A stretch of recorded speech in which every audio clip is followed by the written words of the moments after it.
오늘 8장 말씀과 또 10절 후반부에 있는 말씀은 이제 동일한 주제에 대해서 말을 하고 있기 때문에 이제 8장과 또 9절 후반부를 함께 보기 원합니다.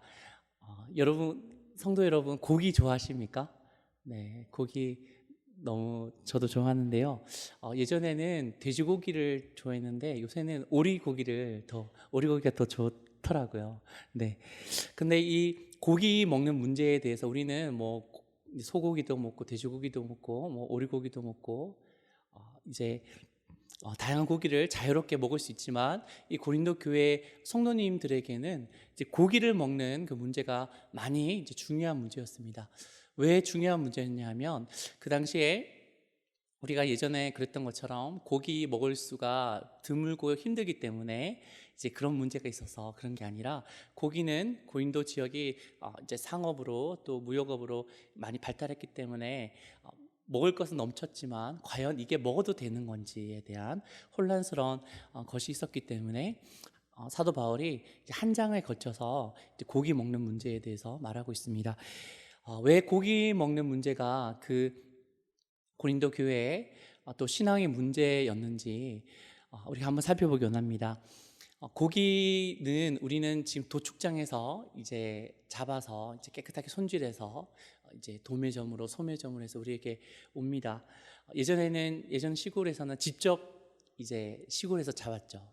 제가 방학 때 그 할아버지 댁에 갔는데 잔치가 나서 돼지를 잡는데 이제 돼지를 멱을 딸 때 돼지가 꽥 그리는 그런 소리도 들렸던 것을 기억합니다. 근데 이때 고린도 지역에서는 이제 도축을 하는 데가 다 이방 신전에서 이제 도축업을 했습니다. 모든 고기가. 그러니까 이방 신전에서 고기를 막 잡았다는 거죠. 그 이유가 뭐냐면 그게 되게 힘든 일이었겠지만 그렇게 했던 이유가 그리스 로마 지역은 이제 다신론을 믿기 때문에 많은 신들이 있고 또 다 귀신론도 믿었습니다. 귀신이 어디든 붙어 있어서 우리에게 해를 가할지 모른다라는 많은 귀신들이 있다라고 생각을 했죠. 그래서 이 악한 영들이 음식에 붙어서 우리에게 악하게 역사할 수 있기 때문에 고기는 특별히 이제 다 제사를 한번 드리고 이제 성전에서 고기를 잡고 이제 유통이 되었던 것이죠. 그래서 우리처럼 이 고린도 교회 성도들이 이 고기를 먹을 때 쉽게 먹을 수 있는 그런 부분이 아니었습니다. 그래서 사도 바울이 이제 사람들이 이방 제사장 그곳에서 다 도축을 하고 이게 정말 제사를 드렸던 건지 아니면 도축만 했는 것인지 이제 알 수가 없는 상황이었습니다.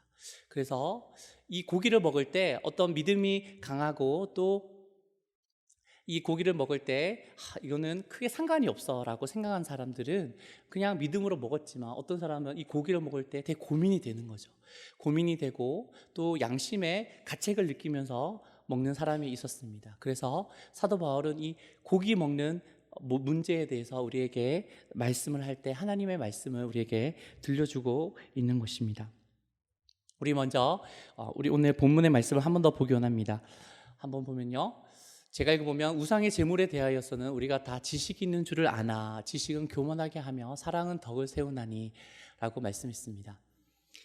여러분이 나름대로의 신앙적인 그런 지식이 다 있어서 이것을 먹어야 된다 말아야 된다라고 말하고 있지만 오히려 그런 문제에서 이 지식적으로 잘잘못을 따지는 것보다는 사랑으로 다 접근하는 것이 덕을 세운다라고 얘기하고 있고 2절에 보면 만일 누구든지 무엇을 아는 줄로 생각하면 아직도 마땅히 알 것을 알지 못하는 것이요, 너희가 이렇게 하면 돼 라고 생각하면서 자기 지식적으로 이제 고기 먹는 문제를 접근하면 오히려 하나님의 뜻에 벗어난 행동을 하기가 쉽다라고 이제 말하고 있습니다. 또 3절도 누구든지 하나님을 사랑하면 하나님은 그 사람은 하나님도 알아주시느니라 라고 말씀하면서 우리가 이 문제를 사랑으로, 하나님을 사랑하는 마음으로 접근하라는 것이죠. 우리가 이 비슷한 문제가 술 문제가 있죠. 우리가 술 문제를 어떻게 접근해야 되죠? 술 문제가 입에도 대면 안 되는 것입니까? 그러면 우리가 성찬식을 하지 말아야죠. 네. 그 문제가 또 비슷한 문제일 수도 있을 것 같습니다. 그리고 그뿐만 아니라 약간 복잡 미묘한 그런 해도 되는지 하지 말아야 되는지 그런 문제가 생각외로 우리가 신앙생활을 하면서 우리가 겪을 수 있는 문제죠. 그런 가운데 그런 문제들을 오늘 이 고린도 교회에 이제 우상의 제물로 바쳐진 고기가 문제에 대해서 우리가 통찰력을 얻을 수 있을 수 있을 거라고 생각됩니다.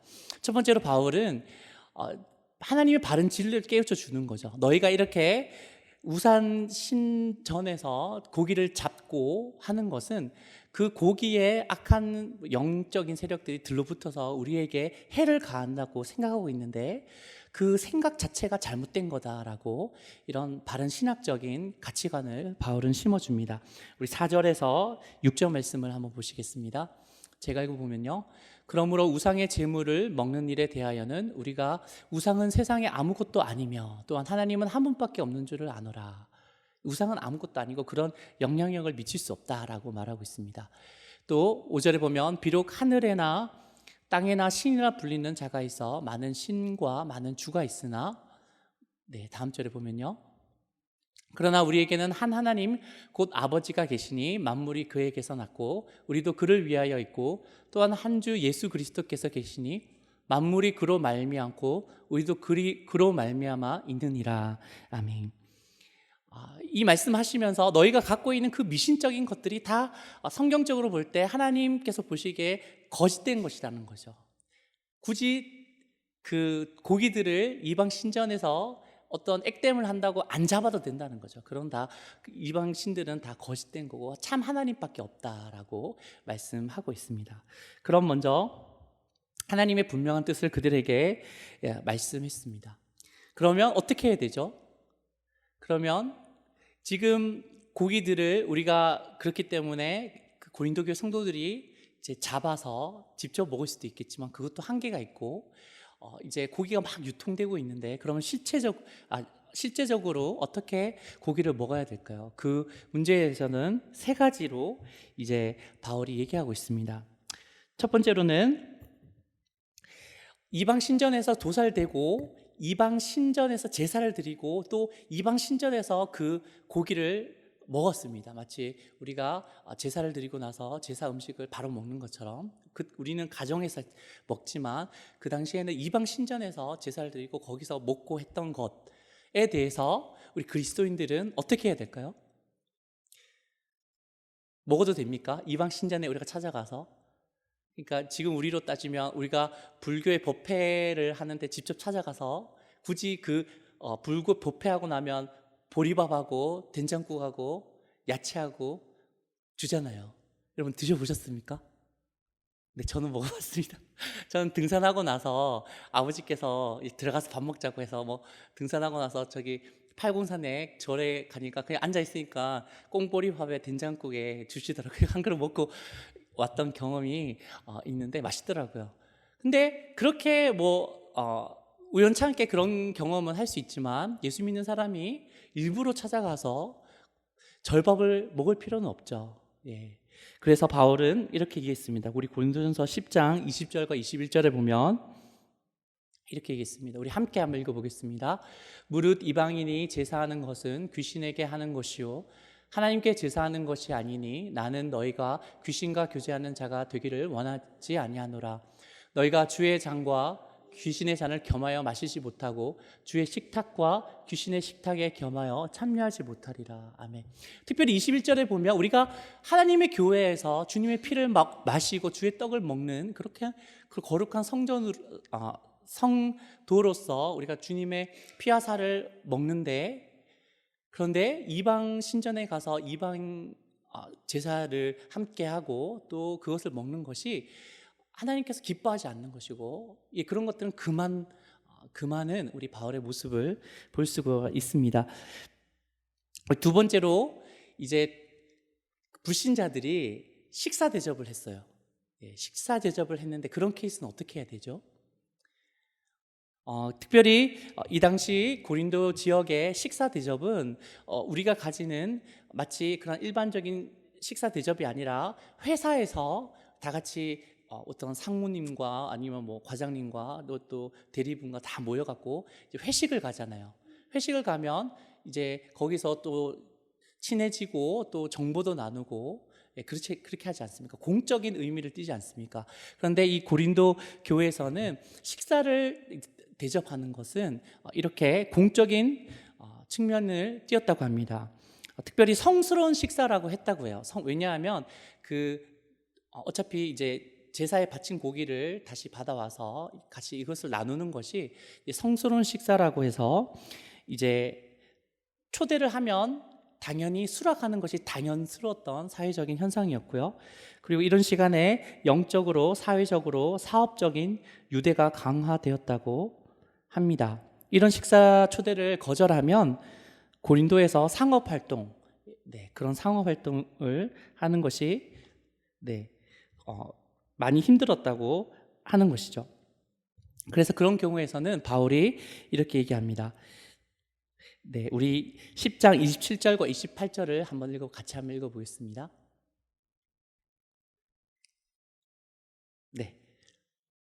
함께 읽겠습니다. 불신자인 중 누가 너희를 청할 때에 너희가 가고자 하거든 너희 앞에 차려놓은 것은 무엇이든지 양심을 위하여 묻지 말고 먹으라. 누가 너희에게 이것이 재물이라 말하거든 알게 한 자와 그 양심을 위하여 먹지 말라. 우리가 초대를 받으면 거절하지 말라는 거죠.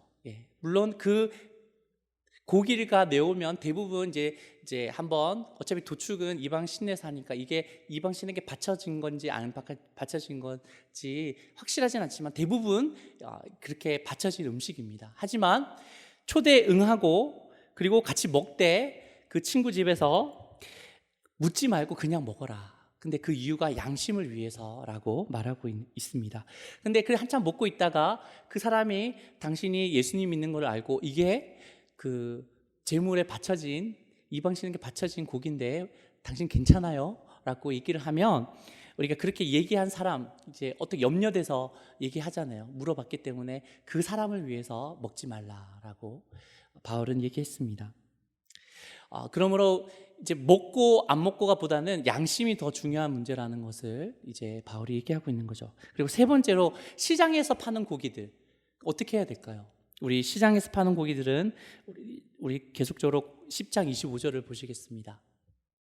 10장 25절에 보면 무릇 시장에서 파는 것은 양심을 위하여 묻지 말고 그냥 사서 먹으라라고 얘기하고 있는 거죠. 그렇게 세 가지로 바울은 얘기하고 있습니다. 이 고기 먹는 문제, 참 어떻게 보면 해야 될지 말아야 될지 애매한 문제에 대해서는 바울이 이제 먹고 마시는 것, 예수님께서 말씀하셨죠. 너희가 입으로 먹는 것은 뒤로 나오는 거지 사람을 더럽게 하지 못하고 오히려 마음에서 난 그 모든 것이 입으로 나올 때 그런 것들이 우리를 더럽게 한다라고 예수님께서 말씀하신 것처럼 우리도 어떤 것을 먹는지 마는지 그런 문제보다 양심의 문제가 더 중요하다라고 바울은 이야기하고 있습니다. 근데 그 양심 중에서 어떤 자의 양심을 우리가 더 이렇게 더 배려하고 신경 써야 되는지는 우리 8장 9절에서 11절 말씀에 대해서 이제 나와 있습니다. 8장 9절에서 11절 말씀을 우리 함께 이거 좀 길지만 함께 읽어볼까요? 시작. 그런즉 너희의 자유가 믿음이 약한 자들에게 걸려 넘어지게 하는 것이 되지 않도록 조심하라. 지식 있는 내가 우상의 집에 앉아 먹는 것을 누구든지 보면 그 믿음이 약한 자의 양심이 담력을 얻어 우상의 제물을 먹게 되지 않겠느냐. 그리하면 내 지식으로 그 믿음이 약한 자가 멸망하나니 그는 그리스도께서 위하여 죽으신 형제라. 아멘. 우리가 양심의 문제가 먹는다 안 먹는 것보다 더 중요한데 그런데 우리가 그 양심의 문제인데 믿음이 약한 자의 양심이 훨씬 더 중요하다라고 말하고 있는 거죠. 여러분이 지금으로 따지면 아무것도 아닌데 교회에 처음 오고 예수님을 처음 믿을 때 어떤 교회에서 어떤 현상을 보고 지금 생각하면 아무것도 아닌데 이렇게 마음 되게 아프고 그렇게 한 적이 혹시 있으십니까? 저는 예수님을 처음 믿고 교회 생활 참 즐거웠는데 어떤 형 좋아하는 형이 있었는데 교회에 형 안녕하세요라고 인사를 했는데 그 형이 저 인사를 이제 못 들었어요. 못 듣고 그냥 이렇게 지나갔는데 어떤 고민을 하면서 그것에 대해 상처가 된 적이 있습니다. 지금 생각하면 정말 아무것도 아닌데, 그러니까 예수님을 처음 믿는 자의 양심은 더 이제 솜털처럼 더 약하고 더 보호받아야 된다는 것이죠. 그래서 특별히 예수님을 이제 믿기 시작한 자의 양심을 위해서 우리가 행동을 더 조심해야 된다라고 말하고 있습니다. 제가 설교를 할 때 한번 이와 비슷한 이야기를 들어본 적이 있습니다. 이 이야기를 들을 때 이 말씀이 좀 더 분명하게 이해가 돼서 여러분과 나누고 싶은데요. 1970년도에 서울에 참 가난한 지역이 많았잖아요. 잘 사는 지역도 있었지만 이제 문 빌리지라고 혹시 아십니까? 문 빌리지? 달동네. 네. 달동네 이제 제 아는 형이 이제 나는 문 빌리지에 산다고 영어로 하는데 거기 어디예요? 그러니까 달동네야라고 대학교 다닐 때 그런 얘기를 들은 적이 있는데, 그렇게 판자촌과 같이 청계천 같이 가난한 지역에서 목회를 하시는 그런 목사님이 거기는 또 알코올 중독이 되게 많지 않습니까? 많고 또 알코올 중독하면 가정 폭력이 일어나고 또 아내는 맞고 또 울고 애들은 막 울면서 도망치는 그런 가정이 있었다고 합니다. 거기서 그 목사님이 권면하고 해서 이제 아내가 먼저 예수님 믿게 되고 남편도 전도하고 기도하고 해서 남편도 예수님을 믿게 되었다고 합니다. 이제 그 가정이 이제 드디어 이제 막 이제 비명과 막 이렇게 소리치는 거에서 이제 웃음이 폈는 거죠. 웃음꽃이 폈는 거죠. 그래서 그 분에게 그 목사님께서 어떻게 권면했냐면 술은 입도 대지 말라고 얘기를 했습니다. 예. 왜냐하면 그분은 알코올 이제 중독에 걸렸었고 지금 벗어나고 있는 상태이기 때문에 그렇게 얘기를 하고, 또 예수님 만난 감격에 그분은 이제 술을 끊었는 거죠. 끊고 힘들지만 계속 끊고 열심히 신앙생활해서 이제 한 번은 신앙이 성장해서 이제 집사님이 되고 이제 목사님과 이제 선교 여행을 같이 떠나게 되었습니다. 목사님과 선교 여행을 같이 떠나서 이제 비행기를 처음 탔는 거죠. 비행기를 처음 타고 이제 가고 있었는데 그 교회 목사님뿐만 아니라 다른 교회 목사님도 함께 선교 여행을 갔는데 그 집사님이 그렇게 전도한 그 목사님에게 이제 다가가서 이렇게 얘기했답니다. 목사님, 이제 저 목사님 교회 안 가고 다른 교회 갈 것입니다라고 얘기를 했대요. 그래서 목사님은 이거 비행기 탈 때 이게 무슨 이제 밤중에 홍대기처럼 이런 얘기를 들어서 도대체 왜 그러냐고 그분에게 얘기를 했다고 합니다. 무슨 일이 있으셨어요? 라고 얘기를 했을 때 그 집사님이 이렇게 얘기했습니다. 선교여행에 동석하는 다른 교회 목사님들이 이제 와인을 드시고 있다라고 했습니다. 와인을 드시니까 그 집사님은 예수님 믿는 자면 술은 입도 대지 말라는 그 전도하신 담임 목사님의 얘기를 철석같이 믿어서 그렇게 술을 안 먹었는데 그 목사님이 우아한 모습으로 와인을 이제 먹고 있는 모습을 보니까 그 목사님께 이렇게 얘기했답니까? 이렇게 얘기를 했답니다. 목사님, 이렇게 술 먹어도 됩니까? 라고 물으니 그 목사님이 취하지만 않으면 술 먹는 것이 죄가 아닙니다 라고 했답니다. 네, 성경적으로 이게 어떻게 보면 맞는 얘기죠. 그렇게 얘기하니까 그 집사님이 자기를 전도하신 담임 목사님께 찾아가서 이렇게 얘기했답니다. 나도 술을 먹게 해주는 목사님이 담임하는 교회에 갈 겁니다 라고 얘기를 했다고 합니다. 그 얘기를 듣고 그 전도한 목사님이 그 와인을 드신 목사님에게 이제 막 따질 수도 없고 가슴을 쳤다는 그런 장면이 나옵니다.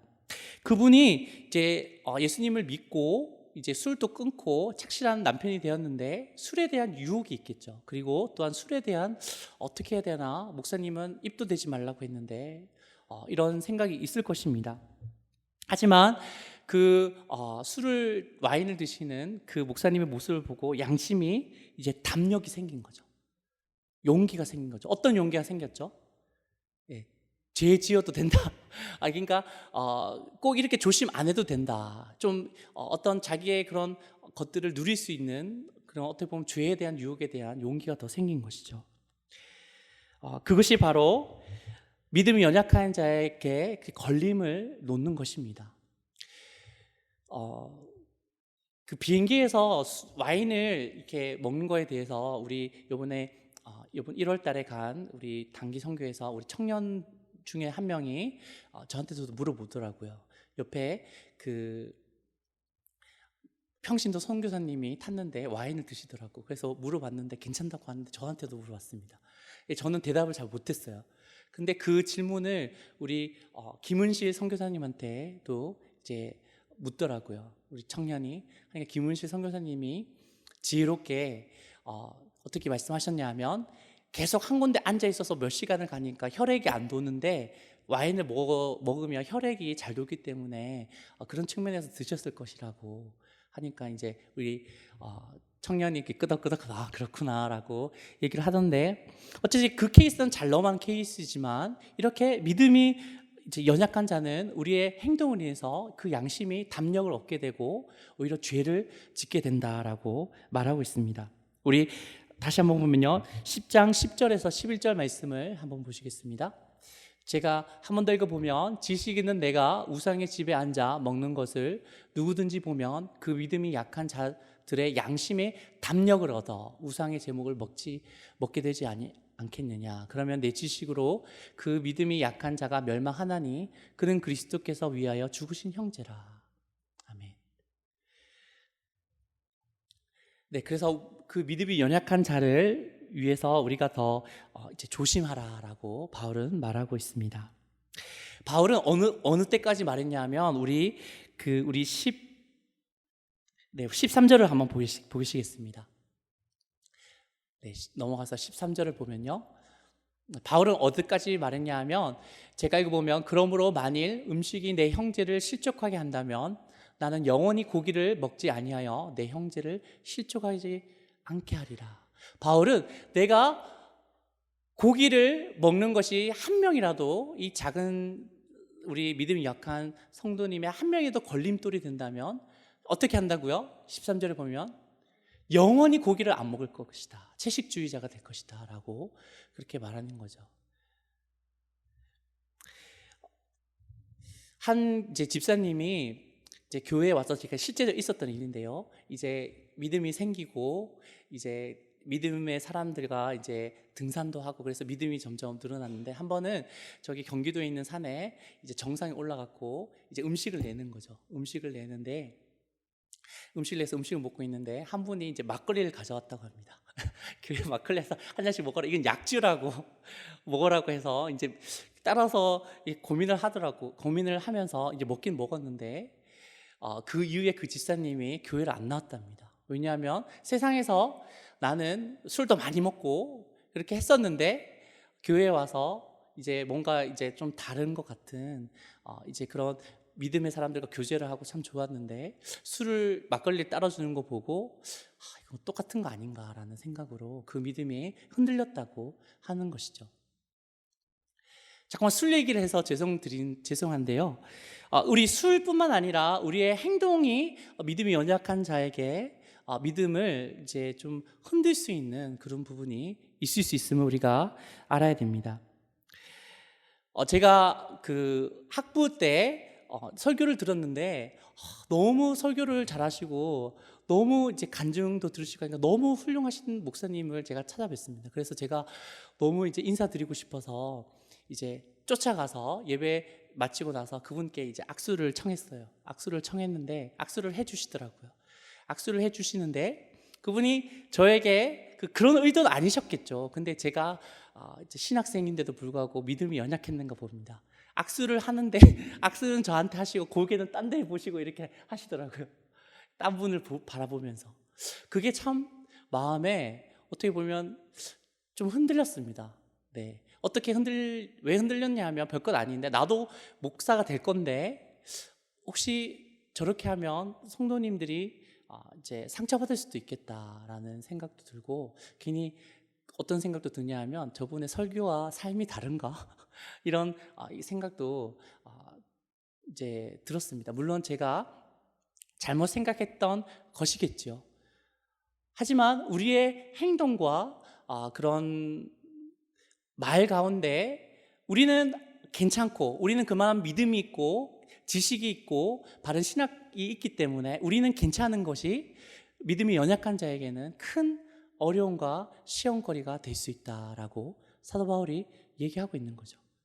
그래서 나는 아예 고기를 먹지 않겠다라고 선포한 바울의 모습을 우리가 본받아야 될 줄 믿습니다. 우리 고린도전서 10장 23절과 24절 말씀을 한번 보시겠습니다. 우리 함께 한번 읽어보겠습니다. 모든 것이 가하나 모든 것이 유익한 것은 아니요 모든 것이 가하나 모든 것이 덕을 세우는 것이 아니니 누구든지 자기의 유익을 구하지 말고 남의 유익을 구하라. 아멘. 여러분, 예수님을 믿는 자에게는 예수님께서 말씀하신 것처럼 너희가 진리를 알지니 진리가 너희를 자유케 하리라. 예수님이 진리시잖아요. 우리가 예수님을 믿음으로 너무나 많은 것들의 자유함을 누렸습니다. 예전에 우리나라에서는 결혼하면 신부들이 방에 탁 처박혀서 신랑 얼굴도 못 봤잖아요. 근데 우리가 이제 복음이 들어와서 그 모든 것들이 그런 사회적인 틀뿐만 아니라 모든 것들이 자유롭게 되었습니다. 예수 믿는 우리들은 모든 것을 할 수 있는 그런 자유를 부여받았지만 바울은 모든 것이 유익한 것은 아니요라고 말하고 또한 모든 것을 할 수 있으나 모든 것이 덕을 세우는 것은 아니라라고 말씀했습니다. 여러분이 어떤 것인들 할 수 있으나 그 모든 행동이 다 덕이 되고 유익한 것은 아니고 여러분이 기도 가운데 또 하나님 말씀을 우리가 읽고 묵상하는 가운데 하나님이 기뻐하시는 것들을 행할 때만 다른 사람들에게 유익하고 또 덕을 세우는 것이 된다고 성경은 말하고 있습니다. 그러므로 24절에 보면 누구든지 자기의 유익을 구하지 말고 남의 유익을 구하라. 우리 예수님의 본을 보여라고 말씀하고 있는 것이죠. 여러분, 이런 배경 가운데서 우리가 너무나 잘 알고 있는 말씀, 어릴 때부터 많이 들었던 말씀이 나온 거죠. 우리 마지막으로 우리 10장 31절 고린도전서 10장 31절 말씀을 큰 목소리로 한번 읽겠습니다. 그런즉 너희가 먹든지 마시든지 무엇을 하든지 다 하나님의 영광을 위하여 하라. 아멘. 하나님의 영광을 위해서 하라. 이 말씀 너무나 많이 들으셨죠. 우리 어릴 때 특히 우리 공부할 때는 이 말씀을 엄청 강조 많이 하셨습니다. 하나님의 영광이 중요하고 하나님께 영광을 돌리는 것을 중요한데 그것이 우리가 먹든지 뭘 마시든지 어떤 것을 하든지 간에 다 하나님의 영광을 위해서 해야 된다라고 말씀하고 있는 거죠. 그런데 오늘 우리 성경의 배경으로 볼 때 우리가 다 하나님의 영광을 위해서 하는 것이 어떤 의미일까요? 오늘 설교로 볼 때는 우리가 어떤 것인지 할 수 있지만 우리가 원하는 대로 하는 것이 아니라 믿음이 연약한 자를 먼저 생각하고 그들을 보호해주고 그들을 더 믿음을 성장시키기 위해서 우리가 배려하면서 우리가 하나님 뜻을 구하며 사는 것이 하나님의 영광을 위해서 사는 것이다 라고 바울은 이야기하고 있습니다. 성도 여러분의 모든 행실과 말을 인해서 이제 우리 믿음이 연약한 사람들이 걸림이 되지 않기를 예수님으로 축원드립니다. 오히려 여러분의 삶을 통해서 그들이 살아계신 예수님을 바라볼 수 있는 마치 주님의 창문과 같이 바깥을 보려면 창문을 보면서 보잖아요. 주님의 창문과 같은 여러분의 삶과 여러분의 언어가 되시기를 예수님으로 축원드립니다. 그렇게 할 때 우리 삶을 통해서 주님께서 영광 받으시고 또한 우리 삶을 통해서 많은 주님께서 기뻐하시는 선한 열매가 가득할 줄 믿습니다.